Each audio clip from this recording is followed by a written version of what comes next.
বাড়িতে সন্ধ্যের সময় চায়ের সঙ্গে আড্ডা দিতে কিছু বন্ধুবান্ধব এসেছে যারা চা খেয়েই চলে যাবে গল্প করে, কিন্তু বিস্কিট ছাড়া কোনো উপকরণ নেই। চলো তোমাদের সঙ্গে শেয়ার করি কিভাবে কম উপকরণে আলুর পকোড়া বানানো যায়। প্রথমে সেদ্ধ করা আলুগুলোকে ভালো করে হাত দিয়ে স্ম্যাশ করে তার সঙ্গে পেঁয়াজ কুচি, ক্যাপসিকাম কুচি, লঙ্কা কুচি, একটু নুন, হলুদ, জিরে গুঁড়ো, ধনে গুঁড়ো, গরম মশলা গুঁড়ো দিয়ে ভালো করে মিশিয়ে টাইট করে নেবে। যদি টাইট মনে না হয় তাহলে তার সঙ্গে তোমরা একটু ময়দা মিশিয়ে নিতে পারো। এবার হাত দিয়ে গোল গোল বা চ্যাপটা যেমন খুঁজে তেমন একটা শেপ দিতে পারো। এবারে একটি অন্য পাত্রে দুটো ম্যাগি নিয়ে সেটাকে গুঁড়ো করে রেখে দিয়েছিলাম।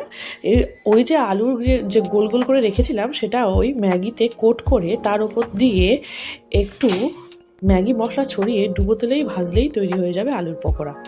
চায়ের সঙ্গে খেলেও ভালো লাগবে, অথবা টমেটো সসের সঙ্গে দিলেও ভালো লাগবে। তোমরা বানিয়েও খেয়েও কেমন লাগলো শেয়ার করো। কেমন?